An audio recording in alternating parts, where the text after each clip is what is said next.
Chad from Flash Performance on my part 2 of my fire issue in my building. And as you can see behind me, this fire got crazy hot. And when it did, it destroyed my toolbox. It was full of water. The lid got so hot, you can see the stickers melted and the lid's all warped. So it's not going to last. It's not going to live.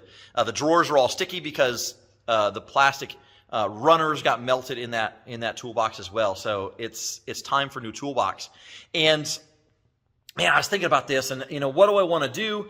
This is a Snap-on toolbox. I spent a tremendous amount of money on this when I first started wrenching, and it's been a phenomenal box. Do I want to go back, and do I want to spend the big money to try and replace this toolbox, or do I want to go to a different route? I mean, when I bought this toolbox, one of the huge benefits about it was I had options for payments. And I'm in a really good spot in my life that I have the ability to replace this. And actually, I needed to replace this before the insurance money has come because I got to get the tools that are salvageable out of here. I got to get them cleaned up. I got to get them run through the cleaner and put into a new box so that way they're not just sitting there rusting.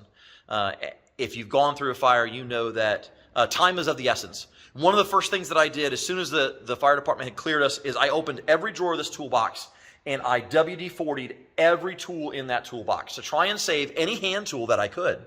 So the hand tools I think are going to be good. It's all just soot and nastiness, and I have a solution for that I'm going to show you in an upcoming video. So make sure you check the description below on that solution. But let me show you the solution that I've come up with for the toolbox. So this is my enclosed car trailer, and I'm kind of using this as my triage for getting everything out of the building and having a good place to put it, because it is winter. We're in December now, and the weather's getting cold and nasty. And we've been cleaning on some tools, but look at the solution for my toolbox storage issue. This is a toolbox. This is from Montezuma, and I got their biggest and their baddest toolbox that they had available. Look at the different selections and options here. It's still stickers still in the box. I got the 72 by 30. And this is going to be a top and bottom box. You can see that it's got power strips here. All the drawers are locking drawers, so they will not open unless you lift up, and then the drawers come out. All the slides are butter smooth. And it's got a plug port over here on the side, but let me open the trailer door here and let you get a full picture of this big boy. So this is a nice upgrade, adding a whole nother set of cabinets over what I had, a much bigger top part as well. So here's the thing. This is a Montezuma box. These are shipped directly out of the US, so I didn't have to wait for it to come out of China.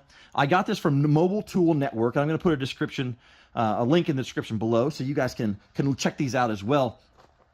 But look at the casters that are on this thing. Okay, I'm gonna back up a little bit because I had this shipped to my friend's house that had a forklift because this thing is heavy.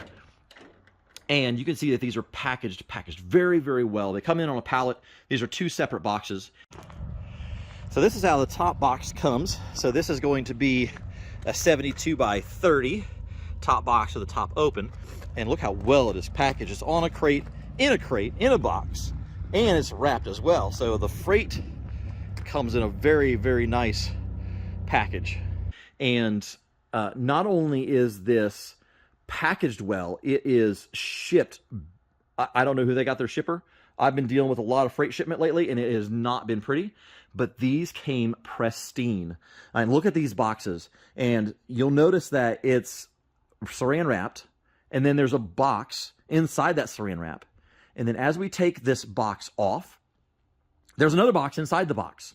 So it's saran wrap. It is wood side. And then it is cardboard on the inside. And then foam on the inside of that. And these boxes come fully assembled. The casters are already on the wheels. This box came to me pristine. I mean, not a scratch on it. There was no damage on these crates. And I am super happy with it. So we used his forklift to be able to get the top box onto the bottom box, and then the top box bolts through to be able to bind these two together, and there's bolts in front and back, and all the hardware is included. So if you were looking for a toolbox solution, I highly recommend you check out Mobile Tool Network and check out their Montezuma series of boxes. And look at that guy right there, 5 years of warranty. And this is the guy that I got, 72 by 30, and this is an upper cabinet and lower cabinet, and they have a lot of other options if you're not looking for something this big. But this is going to be a great box for me. So I've already started working on filling some of the drawers. I already got the wrenches cleaned. So there's the wrench drawer. I still got some organization to do, but we're starting to get stuff transferred over to get this problem solved. So I'll just keep pulling tools out of the shop, bringing them in here, cleaning them, and sticking them in my new Montezuma toolbox. So check them out. Chad from Flash Performance, thanks for watching. We got a lot more coming. We have a lot of solutions coming, and what I've learned, and what to do and what not to do. So make sure you give us a thumbs up, like, subscribe, and we'll talk to you soon.